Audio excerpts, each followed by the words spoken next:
بسم اللہ الرحمن الرحیم۔ میرا نام فیضان الحق ہے اور ہم قرآن پاک ترجمہ اور تفسیر کے ساتھ پڑھ رہے تھے۔ اس کے 30ویں پارے سے ہم نے سٹارٹ کیا تھا اور اس کی 14ویں صورت ہم پڑھ رہے تھے، سورۃ الشمس۔ اس کی 6 آیت ہم پڑھ چکے تھے، آج 7ویں آیت سے ہم سٹارٹ کریں گے۔ بسم اللہ الرحمن الرحیم۔ وَنَفْسٍ وَمَا سَوَّاهَا، اور قسم ہے نفس انسانی کی اور جیسا کہ اس کو سنوارا۔ فَأَلْهَمَهَا فُجُورَهَا وَتَقْوَاهَا، بس اس کے اندر نیکی اور بدی کا علم الہام کر دیا۔ قد افلح من زکاها، یقیناً کامیاب ہو گیا جس نے اس نفس کو پاک کر لیا۔ وقد خواب من دساها، اور ناکام ہو گیا جس نے اسے مٹی میں دفن کر دیا۔ یعنی ان 2 آیت میں ان قسموں کا جواب مذکور ہے۔ یہ اس صورت کا مرکزی مضمون ہے۔ ان 2 آیت میں انتہائی اختصار کے ساتھ انسان کی حقیقی کامیابی اور ناکامی کا معیار بیان کر دیا گیا ہے۔ دسا یا دسو کے معنی کسی چیز کو مٹی میں دفن کر دینے کے ہیں۔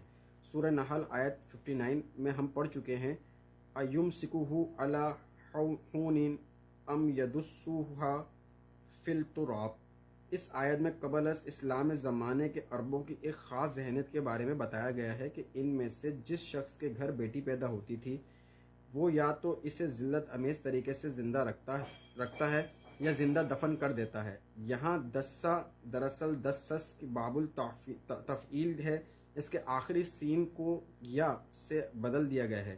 تو جس انسان نے اپنے نفس کو مٹی میں دفن کر دیا، اس کا ایک مفہوم یہ بھی ہے کہ جس نے اپنی روح کو اپنے خاکی وجود کے اندر دبا دیا، یعنی جس کی حیوانی خواہشات اور شہوت اس کی روح پر غالب آ گئیں تو وہ ناکام رہا۔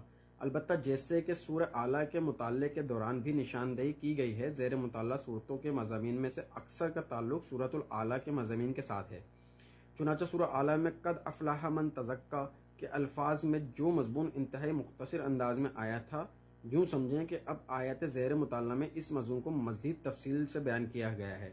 اس مضمون پر قسموں کی صورت میں یہاں مزید گواہیاں بھی لائی گئی ہیں اور زیر مطالعہ آیت کے الفاظ وقت خواب من دساها میں تصویر کا ایک دوسرا رخ بھی دکھایا گیا ہے۔ کذبت ثمود بالطغواها، قوم سمود نے بھی جھٹلایا تھا اپنی سرکشی کے باعث، یعنی حضرت صالح علیہ السلام کی نبوت کو جھٹلا دیا جو ان کی ہدایت کے لیے مبعوث کیے گئے تھے۔ اذ انبعث اشقاها، جب اٹھ کھڑا ہوا ان کا سب سے شکی انسان، وہ شخص اپنی قوم کے لوگوں کے کہنے پر اس اونٹنی کو ہلاک کرنے پر کمر بستہ ہو گیا جسے اللہ تعالیٰ نے اس قوم کے مطالبے پر بطور معجزہ پیدا کیا تھا۔ فقال لهم رسول اللہ ناقۃ اللہ وسقیاها، تو اللہ کے رسول نے ان سے کہا کہ خبردار، یہ اللہ کی اونٹنی ہے اور یہ اس کے